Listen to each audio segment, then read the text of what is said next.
Hello అండి, నేను మీ Sucharitha Gattu. Welcome to my channel.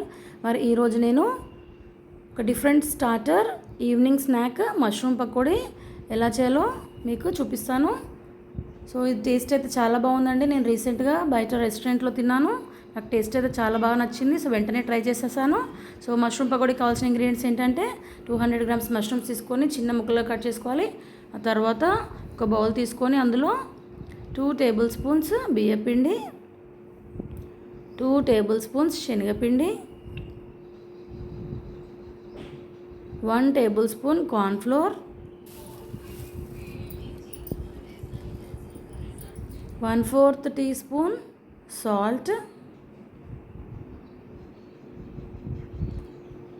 1 teaspoon chilli powder, 1 teaspoon వేయించిన ధనియాల పొడి, 1/4 teaspoon chaat masala, 1/4 teaspoon ginger garlic paste and 1/4 teaspoon oregano herbs వేసుకోవాలండి. ఆ లోపు మనం మష్రూమ్ పకోడీని డీప్ ఫ్రై చేసుకోవడానికి స్టవ్ మీద ప్యాన్ పెట్టుకొని ఆయిల్ పోసుకోవాలి. ఆయిల్ హీట్ అయ్యే వరకు మనం మీడియం ఫ్లేమ్లో ఉంచేసి మన డ్రై ఇంగ్రీడియంట్స్ని ఒకసారి ఇలా మిక్స్ చేసుకోవాలి. ఆ తర్వాత అందులో 1/4 టీ స్పూన్ పసుపు వేసేసి అందులో కట్ చేసుకున్న మష్రూమ్స్ వేసేయాలి. సో చూడండి, మష్రూమ్స్ ఫస్ట్ వైట్గా ఉంటాయి. ఇలా కట్ చేశాక కొంచెం కలర్ చేంజ్ అవుతుంది, దానివల్ల ఏం ప్రాబ్లం లేదండి. సో ఇలా మష్రూమ్స్ వేసాక ఒకసారి ఇలా వాటర్ పోయకముందు ఇలా మిక్స్ చేసుకోవాలి, ఎందుకంటే మష్రూమ్స్లో కొద్దిగా వెట్నెస్ ఉంటుంది కదా. ఆ తర్వాత హాఫ్ లెమన్ స్క్వీజ్ చేసుకొని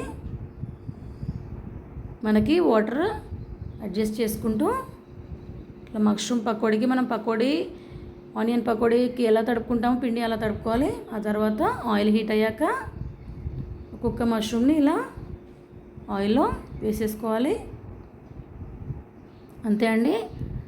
గోల్డెన్ బ్రౌన్ వచ్చే వరకు మీడియం హీట్ మీదనే మనం పకోడీలని ఫ్రై చేసుకోవాలి. చూడండి, ఈవెన్గా గోల్డెన్ బ్రౌన్ వచ్చేసాయి కదా. అంతే అండి, very simple and tasty recipe mushroom pakodi, restaurant style mushroom pakodi మనకు రెడీ అయిపోయింది. సో మీరు కూడా డెఫినెట్గా ట్రై చేయండి. ఈ రెసిపీ మీకు నచ్చింది అనుకుంటాను.